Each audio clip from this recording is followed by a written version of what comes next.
Hi hello ನಮಸ್ಕಾರ ಎಲ್ಲರಿಗೂ. ನಾನು ಇವಾಗ ಸೀತಾ ಫಾರ್ಮ್ಸ್ನ ವಿಸಿಟ್ ಮಾಡ್ತಾ ಇದ್ದೀನಿ. ಬನ್ನಿ ಎಲ್ಲರೂ ಹೇಗಿದೆ ಅಂತ ನೋಡೋಣ. ಇದು ಶುರು ಆಗಿದ್ದು 2020 ಮಾರ್ಚ್ ಲಾಕ್ಡೌನ್ ಪೀರಿಯಡ್ನಲ್ಲಿ. ಸೀತಾ ಫಾರ್ಮ್ಸ್ ಅಲ್ಲಿ ಸುಮಾರು 1,500 ಹಣ್ಣಿನ ಗಿಡಗಳಿವೆ. ಇದರಲ್ಲಿ ಸುಮಾರು 8 ವಿಧದ ಹಲಸಿನ ತಳಿಗಳಿದಾವೆ. ನಾವಿವಾಗ ತುಮಕೂರಿನ ಸುಪ್ರಸಿದ್ಧವಾದ ಸಿದ್ದು ಹಲಸು ಇದರ ಫಸ್ಟ್ ಕ್ರಾಸ್ ಲೈನಿನ ರೆಡ್ ಮೂನ್ ಎಂಬ ಮರದ ಹತ್ರ ಇದೀವಿ. ತೋಟದಲ್ಲಿ ಪಪ್ಪಾಯ ಗಿಡ ಕೂಡ ಹಾಕಿದ್ರು. ಅದರಲ್ಲಿ ಇವಾಗಲೇ ಪಪ್ಪಾಯಗಳೆಲ್ಲ ಬಂದಿದೆ ನೋಡಿ.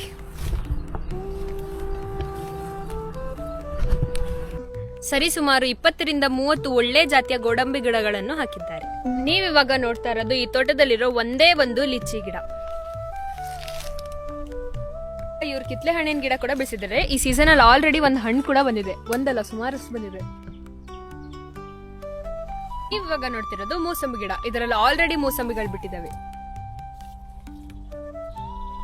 ಎಷ್ಟು ಚೆನ್ನಾಗಿ ಚಿಗುರು ಹೊಡಿತಾ ಇರೋ ಮಾವಿನ ಮರ ನೋಡಿ. ತೋಟದಲ್ಲಿ ಸುಮಾರು 100 ಮಾವಿನ ಮರಗಳನ್ನ ಹಾಕಿದ್ದಾರೆ. ಅದರಲ್ಲಿ ಅಪ್ಪೆಮಿಡಿ, ಬಾದಾಮಿ ಹಾಗೂ ತೋತಾಪುರಿ ಇಂಥ ವೆರೈಟೀಸ್ಗಳೆಲ್ಲ ಸಿಗತ್ತೆ. ಇವ್ರ ತೋಟದಲ್ಲಿ ಬಟರ್ ಫ್ರೂಟ್ ಅವ್ರ ಅವಕಾಡೋ ಅಥವಾ ಬೆಣ್ಣೆ ಹಣ್ಣು ಅಂತ ಏನ್ ಹೇಳ್ತೀವಲ್ಲ ಅದನ್ನ ಕೂಡ ಬೆಳೆಸಿದ್ದಾರೆ.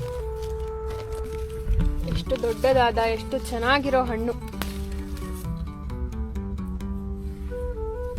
ನಾವು ಚಕ್ಕೆ ಅಂತ ಏನ್ ಬಳಕೆ ಮಾಡ್ತೀವಿ ಊಟ ಮಾಡೋದಿಕ್ಕೆ, ಅದು ಈ ಮರದ ತೊಗಟೆ. ಹಾಗೂ ಇದರ ಎಲೆ ಕೂಡ ಮಸಾಲೆ ಪದಾರ್ಥವಾಗಿ ಯೂಸ್ ಮಾಡ್ತೀವಿ. It has a good smell.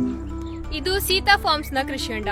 ಬಿಸಿಲುಗಾಲದಲ್ಲಿ ಇದರಿಂದಾನೇ ನೀರು ತಗೊಂಡು ಗಿಡಗಳಿಗೆ ಹಾಕ್ತಾರೆ. ಇದರಿಂದ ಗಿಡಗಳಿಗೆ ತುಂಬಾ ಉಪಯೋಗವಾಗುತ್ತೆ. ಇವ್ರ ತೋಟದ ಗಡಿ ಸುತ್ತ 1,000 ಸಿಲ್ವರ್ ಓಕ್ ಮತ್ತು 100ಕ್ಕೂ ಹೆಚ್ಚು ತೆಂಗಿನ ಮರನ ನೆಟ್ಟಿದ್ದಾರೆ. ಮ್ಯಾಂಗೋಸ್ಟೀನ್, ಲಕ್ಷ್ಮಣ್ ಫಲ ಹಾಗೂ ಲಿಂಬೆ ಹಣ್ಣಿನಂತ ಗಿಡಗಳನ್ನು ಕೂಡ ಹಾಕಿದ್ದಾರೆ. ಯಾರಾದ್ರೂ ಪೆಟ್ ಪೇರೆಂಟ್ ಆಗಿದ್ರೆ ಈ ತೋಟಕ್ಕೆ ಬಂದು ನಿಮ್ಮ ನಾಯಿ ಅಥವಾ ಬೆಕ್ಕನ್ನ ಕಳ್ಕೊಂಡಿದ್ರೆ ಈ ತೋಟದಲ್ಲಿರೋ ಯಾವ್ದಾದ್ರು ಮರವನ್ನ ದತ್ತು ತಗೋಬಹುದು.